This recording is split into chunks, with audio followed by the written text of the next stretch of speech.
ஆண்டவருடைய ஒரு பெரிய திட்டங்கள் கட்டாயம் என்ன செய்யும், நடக்கும். இப்பொழுது கொண்டு ஆண்டவர் வச்சிருக்கிற திட்டங்கள்லாம் சிறப்பான திட்டங்கள்.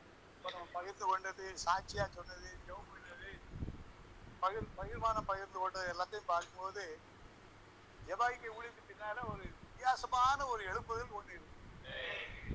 அதை நம்ம ஜெபம் பண்ணி இப்ப ஐக்கியங்கள்ல பங்கெடுத்துக்கிட்டு நம்மால செய்த முடிஞ்ச காரியத்தை தொடர்ந்து செய்வோம். ஆண்டவர் உதவி செய்வார்.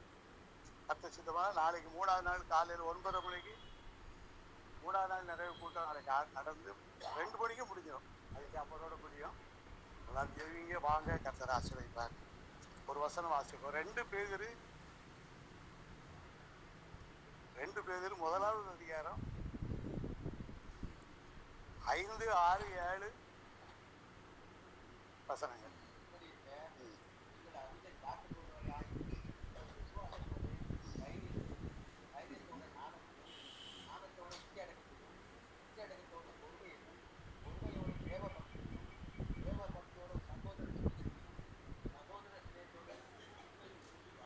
கொட்டி வளர்ச்சி எல்லாரும் சேர்ந்து ஒருத்தர் வளர்த்துருவோமா?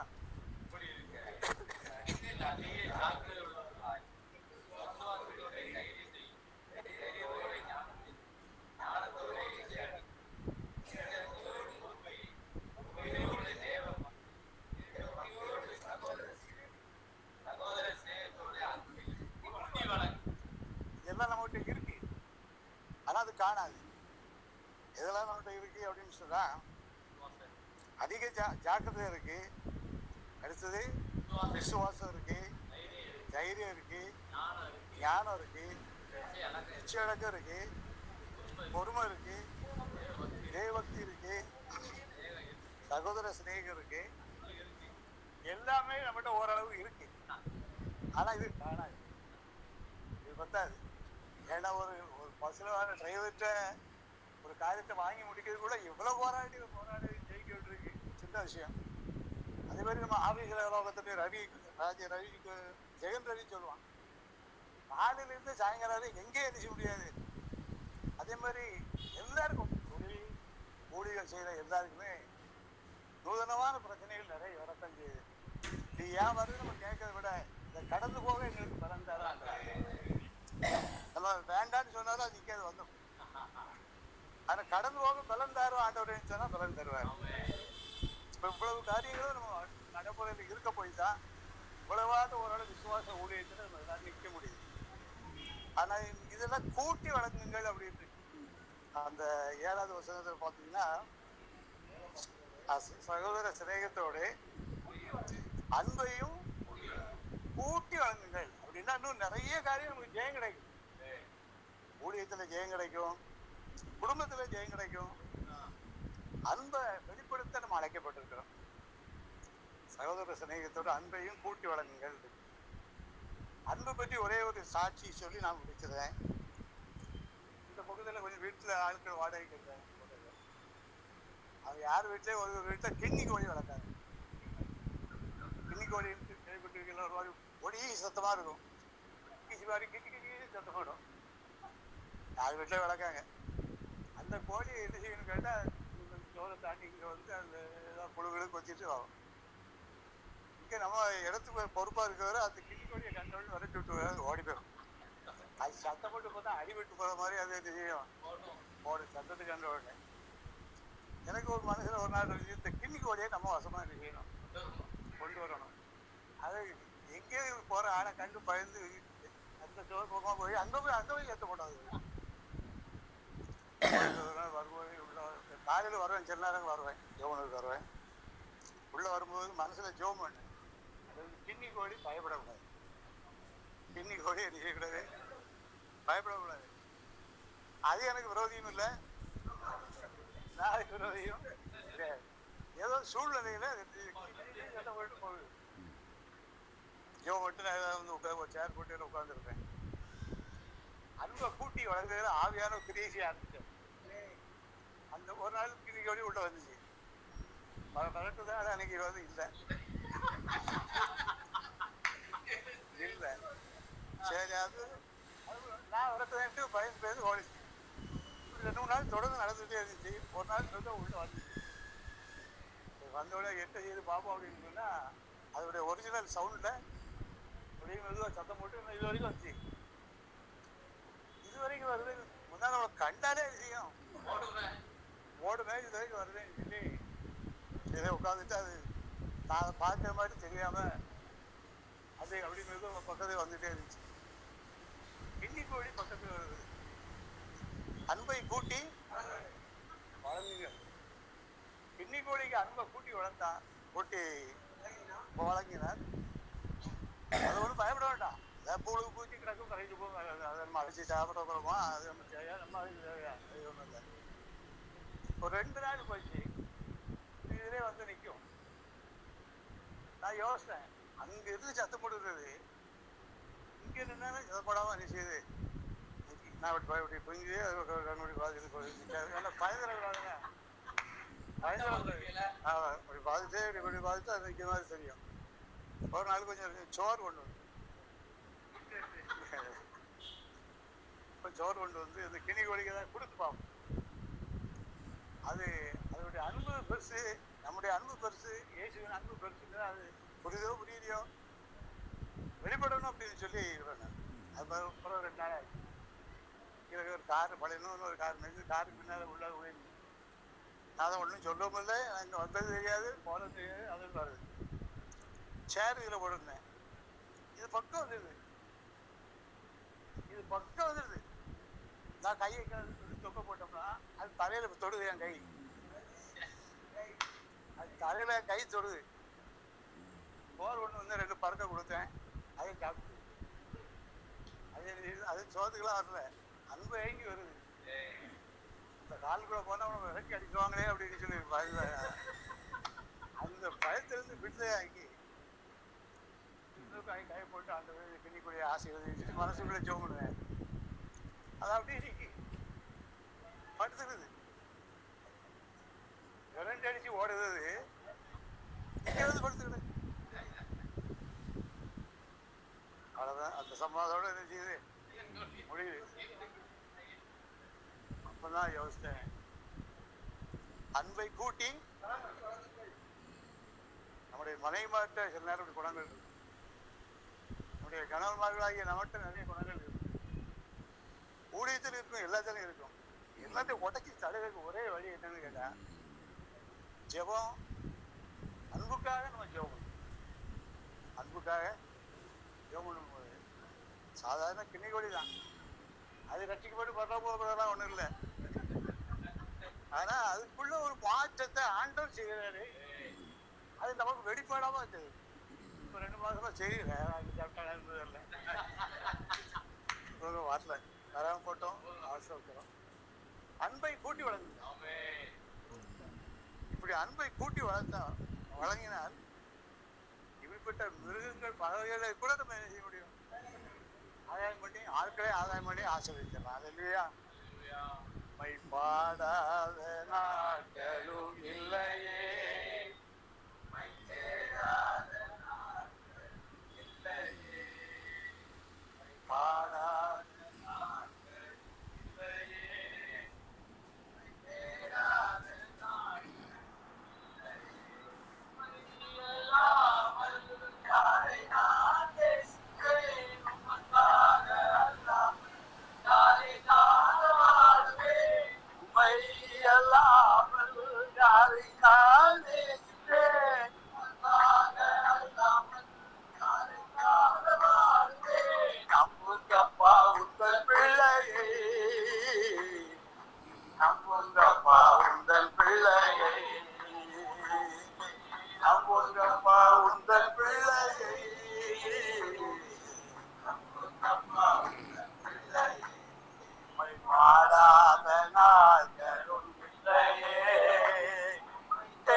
அதனால் நான் சுத்தமானே செய்தீரே பாடாத நாட்களும் இல்லையே உம்மை தேடாத இல்லையே உம்மை பாடாத நாட்களும் இல்லையே உம்மை தேடாத நாட்களும் இல்லை பொருத்தனைகள் நிறைவேற்றி சோத்திரங்கள் செலுத்துவேன் பொருத்தனைகள் நிறைவேற்றி உம்மை உயர்த்துவேன் அம்மா உங்கள் பிள்ளையை ஆராதித்து உம்மை உயர்த்துவேன்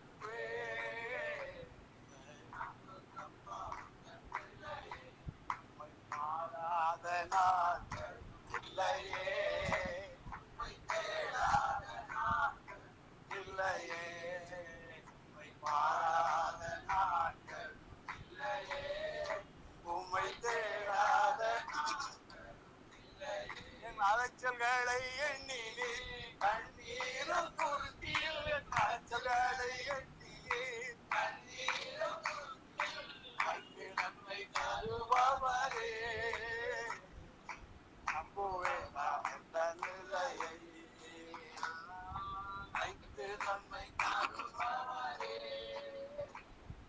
நம்புவேன் நான் எந்த மழையோ உம்மை பாடாத நாட்களும் இல்லையே உம்மை தேடாத நாட்களும் இல்லையே உம்மை பாடாத நாட்களும் இல்லையே உம்மை தேடாத நாட்களும் இல்லை பாடாத நாட்கள் தேடாத நாட்கள் நமக்கு வேண்டாம் அவரை தேடி பாடி அவரை நாடி வல்லமே நம்ம மூலமா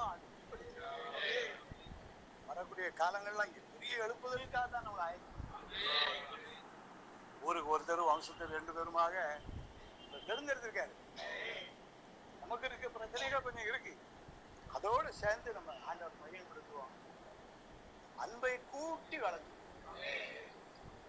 அன்பை கூட்டி வளர்ந்துங்கள் கடைசி காலம் எப்படி இருக்கும் அப்படின்னு சொல்லும்போது அக்கிரமம் மிகுதியாவதனால் அநேகருடைய அன்பு தனியும் தான் தீர்க்க தரிசனம் அதே நேரத்தில் யுத்தங்களையும் செய்தி கேள்விப்படுவீர்கள் கேள்விப்பட்ட உடனே இன்னைக்கு நான் போட்டு நாளை காலத்தை அடிச்சு நிற்க போறான்னு நினைச்சக்கூடாது அது ஒரு 10 நாள் லேட் ஆகும் அது ஒரு 30 நாள் பெண்டிங் போட்டுருவாங்க எதுக்கு அந்த 30 நாள் பெண்டிங்னு கேட்டா அந்த இவங்க அழிஞ்சு போயிடக்கூடாது ஆளுங்கட்சியோ எதிர்கட்சியோ எவரும் அழிஞ்சு போயிடக்கூடாது அது கூட எல்லாரும் பணம் திரும்பி என்ன செய்யட்டும் வரட்டும்னு சொல்லித்தான் ஆண்டவர் என்ன தெரிஞ்சுட்டு இருக்காரு அறிமுகம் செய்ததில் நான் சொல்லலை எனக்கு இந்த ஒரு தான் சுதந்திரம் எனக்கு ஞானப்பிரகாசம் ஞானம் இல்லாமல் இருந்தேன் ஆண்டவர்கள் வந்த பிறகு கொஞ்சம் ஞானத்தை தந்துட்டேன் இன்னும் ஞானம் எனக்கு நிறைய வேணும் வயசு 73 முடிஞ்சு 74 நடந்துட்டு இருக்கு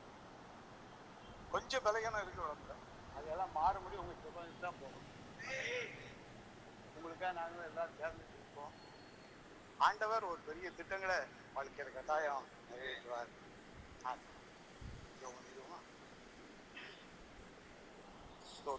எல்லாரும் ஆண்டவருக்கு ஸ்தோத்திரம்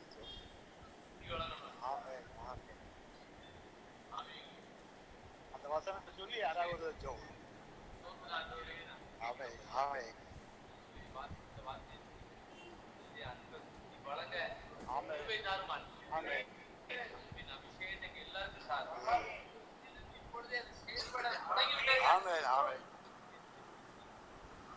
அன்பின் அபிஷேகம் எப்படி நம்ம கிடைக்கும்னு சொன்னா ரோமர் 5வது அதிகாரம் முதல் வசனம் யாராவது வாசிங்க ரோமர் 5:1 ரோமர் 5:1 இவ்விதமாக நான் விசுவாசத்தினாலே படியால்